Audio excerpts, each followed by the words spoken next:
excited to try this new wireless microphone and see if it's going to work. So I got this on Amazon. We'll give it a try. Let's go check out the garden.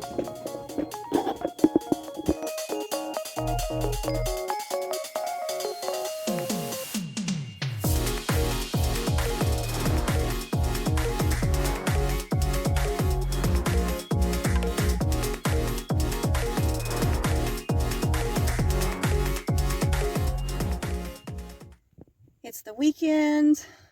I walk out the door to come to my car and somebody blows their car horn and scares the crap out of me. Loud noises. I just smile and wave, oh, you didn't scare me, but you did scare me, but I'm gonna wave at you, but I hate it. So yes, sensory issues that bother me a lot are loud sounds. As far as feeling pain, I feel like I feel pain more than the average person. Um, for instance, I was sick. I had an upper respiratory infection a few days ago, and I went to the urgent care, and they were going to clean out my ear for me. So she was just going to stick this probe thing in and flush it, and it wasn't going to hurt. But as soon as she touched inside my ear, I jumped, and my leg hit the wall, and she seemed really surprised why it bothered me so much. So it's just examples like that, of being sensitive to touch, hypersensitive to touch, when other people, when it wouldn't bother them, maybe it bothers you more. Or maybe medications are too strong for you. I can think of times I've taken medicines where, like nose sprays and the 2 squirts that they recommend, it makes my sinuses feel like they're burning and they're on fire.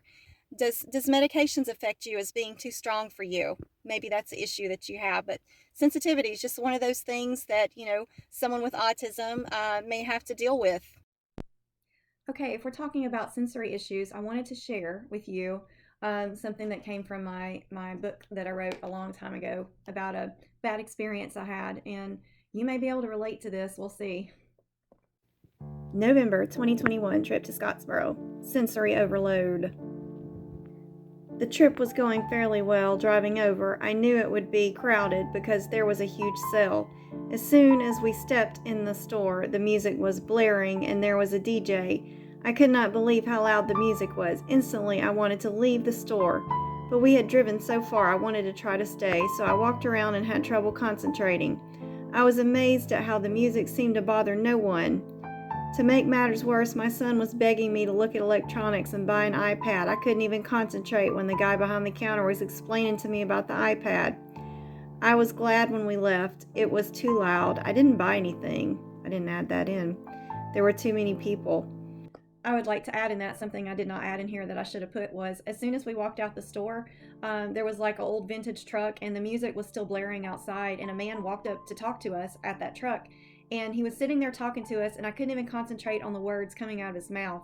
I just couldn't even focus. Like, he had a conversation with my husband while I'm standing there smiling, acting like I understand him, but it's like I can't even hear his words because the music was blaring, and it was just the worst. I don't know why any store would just blare their music like that. Like, I bought nothing because I couldn't concentrate. I wasn't enjoying myself, and it wasn't fun, and I just wanted to get out of there. So then on the way home, my hands felt extremely dry, and I told Jeff I need to stop and get some lotion because I just could not stand the way my hands were feeling. It was so uncomfortable.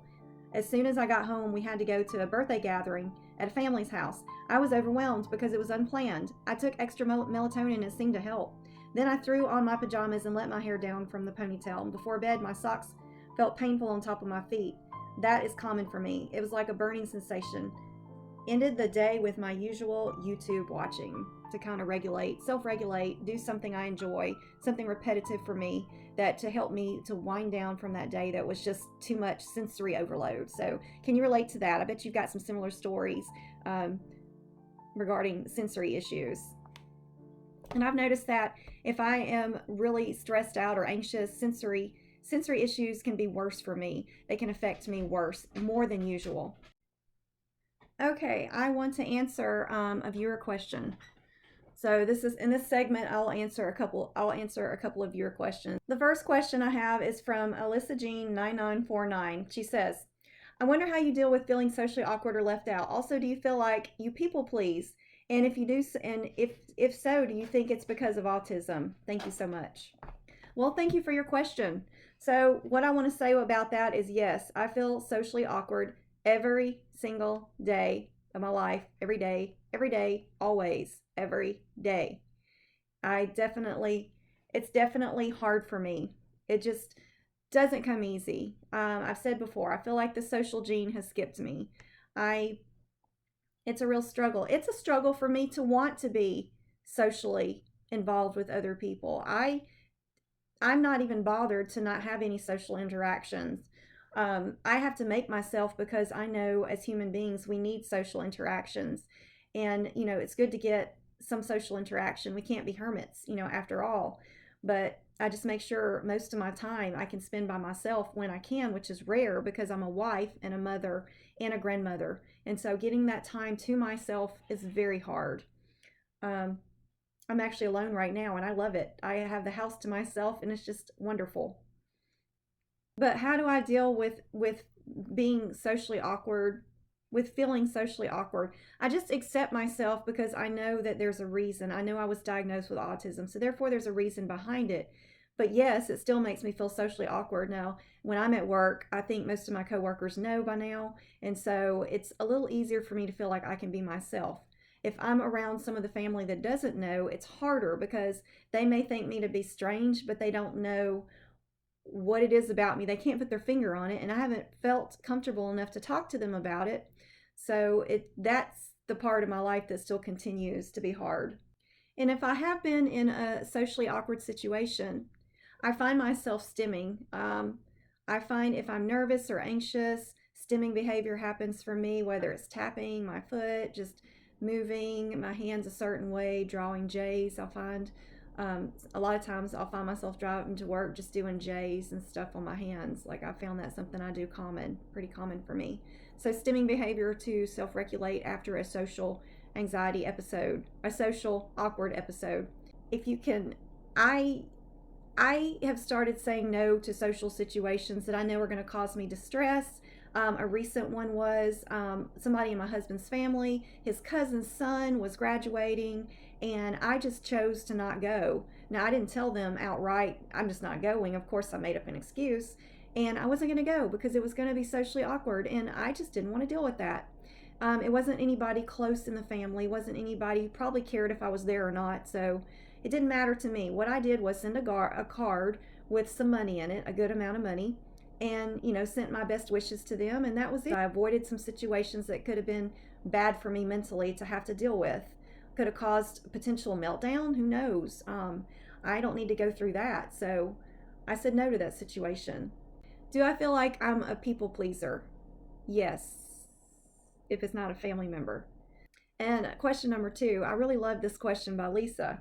So she says, how do you handle the unexpected weather? Well, what she's saying is, I think she said she's living in, I think it's Australia, I think, or Canada, I can't remember. But she was saying that they were having so many forest fires that it was kind of depressing to look outside and see the sky colors, everything was being affected by the smoke and the hues in the sky. And it was making her feel kind of down and depressed. And so I told her that, well, currently we're not having to deal with any of that over here where I live. But if I were dealing with that, I think the first thing I would do is pray to God, and would seek His comfort and ask Him to help me during this hard time. Reading some Psalms for me is always good. Psalm 91 is a good one to check out if you're going through distress. But also, not only that, but I would try to do some of my hobbies that I enjoy. I would probably try to watch a funny movie, I told her, because if you're laughing, it's hard to be sad. And, watch a comedian that you enjoy, or something funny or lighthearted, to try to feel better, And, my prayers are with you and your country and hoping that things get better. I am always praying for what's going on in the world, and we cannot control the weather, only God does. We cannot do anything about the weather, but be weather aware. Do the best we can. So thank you also, Lisa, for your question, and I hope things are going better for you.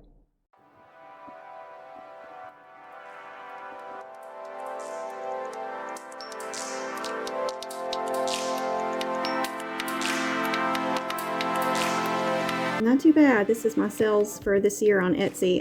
Etsy is my side business. If you haven't heard me talk about Etsy before, I have a shorts video on that. But On top of working full-time and making YouTube videos, I have my Etsy shop, which has been a good source of extra income. I really enjoy doing my Etsy shop because it is digital downloads that I sell, and once you create them and upload them, then people can purchase them, and unless they're having trouble downloading them, there's nothing else you have to do. Their download is there, and they can. I spent a lot of time in the beginning setting up my Etsy shop, but being a creator, that's what I enjoy doing. So I have like 130 listings of digital downloads in my shop. So yeah, it's been nice extra income, and I really feel blessed about it. And it's just nice to do something you enjoy. If you're someone that likes to sell things, likes to create things, but you don't want to deal with customers in person, I think Etsy is wonderful. You could check out Fiverr is another good one for autistic individuals, I feel like, that don't necessarily want to deal with the public. Also, comment down below. I'm curious to know how many of you have a side business, or you have a business where you sell something.